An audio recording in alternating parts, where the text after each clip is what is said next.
Sas kahit tasan o nga inghans kadaghanan. Huluhoy sa hangin, humura o musika, balod umanas lahat kapinuha. Katawan, umasa, panandang. Ako si Janet, dako o pangandoy para sa akong pamilya. Nagdini magsugod sa baybayon. Koyo sa akong maligaw, pangandoy nga po'y ihatag ang bulig sa kahit tasan. Aligna, galigna. Ako, usa ka teacher inig ako. Ako, police. Ako po, ang mga new manager sa kanaang resort.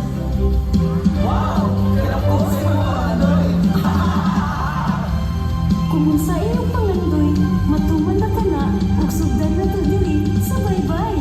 Ang baybay sa marigondo, una sa bunga o pangandoy.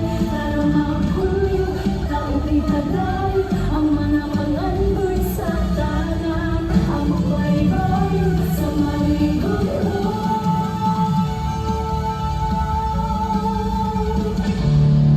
Sugdan na ang pangandoy diri sa baybay. Marigold, marigold noon. Marigold, marigold noon. Marigold noon. May marigold noon. Marigold noon. Kailan ka mo sa malabuong marigold noon. Dali na sa lugar nga daw paraiso ang bayho. Sa kalibot atong yuminga panggaon. Dali na o pamagsadya kinahanglan.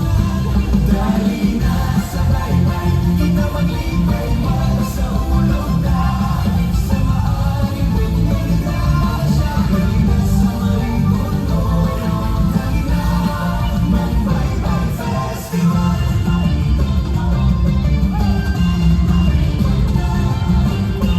Tungod sa baybay nga mauswagon ang tanan. Klase-klase yun ang ilang panginabuhian. Ikaw pag-aapi nga nubili pa si bata. O gani nga ipasigarbong yun ka sa tanan. Dali na sa baybay, kita maglibay man sa ulong ta. Sa maaindot na grasa, dali na sa marigondo. Dali na, mag-baybay festival.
Festival of Barangay Maricondon.